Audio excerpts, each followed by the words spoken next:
अगस्त 2019, New York की एक jail, metropolitan correctional centre. सुबह का वक्त है। ऑफिसर माइकल थॉमस नाश्ते की ट्रे लेकर कॉरिडोर में चल रहा है। सब कुछ नॉर्मल लगता है, लेकिन जब वो सेल नंबर 220 के सामने रुकता है, मंजर बदल जाता है। अंदर जेफरी एप्स्टीन लटका हुआ है, एक कपड़े की बनी हुई रस्सी से खिड़की के पास। चंद सेकंड में जेल के अंदर हलचल मच जाती है। 911 को कॉल की जाती है, मगर देर हो चुकी होती है। कहा जाता है कि वो कई घंटों से मर चुका था, लेकिन असल कहानी यहां से शुरू होती है। सरकारी बयान के मुताबिक ये सुसाइड था, लेकिन उसके बाद जो कुछ सामने आया, उसने हर चीज पर सवाल खड़ा कर दिया। एप्स्टीन की मौत से तकरीबन 13 घंटे पहले एक कैमरा उसे गार्ड के साथ सेल में वापस जाते हुए रिकॉर्ड करता है। इस रात उसे स्पेशल सर्वाइलेंस पर रखा गया था। चंद दिन पहले वो अलेजेडली खुद को नुकसान पहुंचाने की कोशिश कर चुका था, इसलिए गार्ड्स को स्ट्रिक्ट इंस्ट्रक्शन दी गई थी कि हर 30 मिनट बाद इसकी सेल चेक करें। लेकिन फुटेज कुछ और कहानी सुनाती है। गार्ड्स अपने डेस्क पर बैठे इंटरनेट ब्राउज कर रहे हैं, बाथरूम जा रहे हैं, हता कि सूते हुए भी नजर आते हैं। वो सब कुछ करते हैं सिवाय एप्स्टाइन की सेल चेक करने के। रात 10:38 पर ऑफिसर टोबा नोएल अपनी सीट से उठती है और रूम खाली हो जाता है। ठीक 1 मिनट बाद कैमरा एक ऑरेंज कपड़े पहने हुए शख्स को स्टेयर्स चढ़ते हुए दिखाता है। वो सीधा एप्स्टीन की सेल की तरफ जा रहा है। याद रखें, इस वक्त सब कैदी लॉक्ड थे। फिर ये कौन था? 11:57 पर गार्ड माइकल थॉमस अपनी शिफ्ट के लिए आता है और एन उसी लम्हे कैमरा फुटेज में कट आ जाता है। वीडियो मिडनाइट तक स्किप हो जाती है। वो 1 मिनट आज तक सवाल है। सुबह 9:30 बजे फॉरेंसिक टीम पहुंचती है। कॉरिडोर की पहली फोटो ली जाती है, लेकिन हैरत की बात यह है कि फोटो में एप्स्टीन की सेल वाज़ेह तौर पर कैप्चर ही नहीं की गई। एविडेंस मार्कर्स प्रॉपर्ली प्लेस नहीं किए गए, और जिस कैमरा ने सेल के बाहर सब कुछ रिकॉर्ड करना था, इसका हार्ड ड्राइव 1 वीक पहले खराब हो चुका था। सेल के दरवाजे पर उसकी पुलिस फोटो लगी है। उसके साथ उसके सेलमेट एफ्रेन रियस का नाम भी है, लेकिन हकीकत यह है कि रियस को चंद घंटे पहले दूसरी जेल मुंतकिल कर दिया गया था और एप्स्टीन को अकेला छोड़ दिया गया। सर्वेलेंस सेल में अकेला। सेल के अंदर 6 चादरें फ्लोर पर फैली हुई हैं। हालांकि रूल के मुताबिक एक कैदी को सिर्फ एक शीट अलाउड है। टेबल पर पेन है, बंक के नीचे सूटकेस है। ये सब चीजें वहां नहीं होनी चाहिए थी।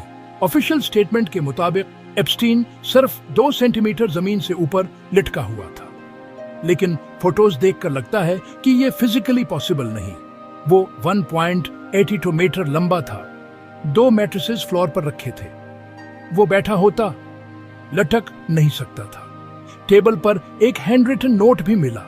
इसमें उसने लिखा था कि एक गार्ड ने उसे शावर में बंद किया, दूसरे ने खाना खराब दिया और सेल में बग्स हैं।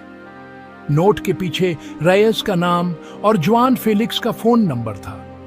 इन्वेस्टिगेशन में पता चला कि जुआन फेलिक्स रेयस का रिलेटिव था, और कहा जाता है कि एप्स्टीन ने प्रोटेक्शन के लिए उसे पैसे दिए थे। लेकिन सबसे शॉकिंग बात यह है कि फॉरेंसिक टीम ने सीन को मूव और रीअरेंज करना शुरू कर दिया।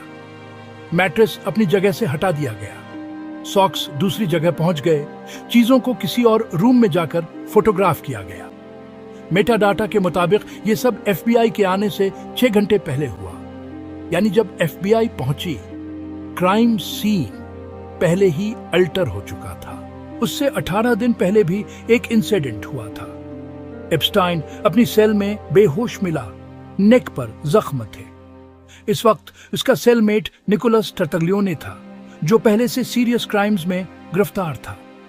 टर्टग्लियोने ने कहा एप्स्टाइन ने खुद को नुकसान पहुंचाया, लेकिन एप्स्टाइन ने अपने लॉयर को बताया कि टर्टग्लियोने उसका गला दबाया था। इस रात की फुटेज भी अलेजेडली डिलीट हो गई, गलत फाइल डिलीवर हो गई और ओरिजिनल वीडियो एक्सीडेंटली डिलीट हो गई। एक बार फिर की एविडेंस खत्म। 2025 में अटॉर्नी जनरल पैम बॉन्डी ने प्रेस कॉन्फ्रेंस की।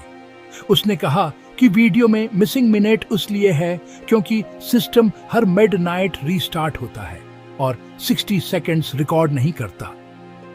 एक्सप्लेनेशन सिंपल लगती है, लेकिन बाद में वीडियो की मेटा डेटा एनालिसिस में पता चला कि फाइल एडिट की गई थी एडोबी प्रीमियर सॉफ्टवेयर से।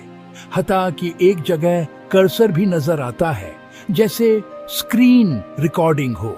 बाद में कांग्रेस ने वीडियो दोबारा रिलीज किया, इस बार मिसिंग मिनट के साथ, मगर नई वीडियो की क्वालिटी कम थी और मेटा डेटा इरेज किया गया था। शक और बढ़ गया। ऑरेंज फिगर के बारे में डिपार्टमेंट ऑफ जस्टिस ने कहा कि शायद वो officer Toba Noel sheets distribute कर रही थी, लेकिन नोएल ने अपने स्टेटमेंट में कहा कि वो ट्रेज कलेक्ट कर रही थी और टॉयलेट पेपर दे रही थी, शीट्स नहीं। एप्स्टीन के लॉयर का कहना है कि वो सुसाइड नहीं कर सकता था। उसका भाई भी ऑफिशियल वर्जन पर यकीन नहीं करता। उसने मारूफ फोरेंसिक एक्सपर्ट माइकल बार्डन को हायर किया। बार्डन ने ऑटोप्सी में कहा कि हाइयोइड बोन टूटी हुई थी, जो आमतौर पर स्ट्रैंगुलेशन यानी गला दबाने में टूटती है, न कि सुसाइड में। बाजों पर इंजेक्शन मार्क भी मिला, मगर इस पर कोई वाज़ेह एक्सप्लेनेशन नहीं दी गई। ऑफिशियल वर्जन कहती है कि यह सुसाइड था, लेकिन missing videos, altered crime scene, orange figure, extra inmate count, broken bone, edited footage, ये सब सवालात आज भी खड़े हैं। शायद सच कभी मुकम्मल तौर पर सामने ना आए, लेकिन एक बात तय है, ये केस तारीख के सबसे कंट्रोवर्शियल और मिस्टीरियस प्रिजन डेथ्स में शुमार होगा।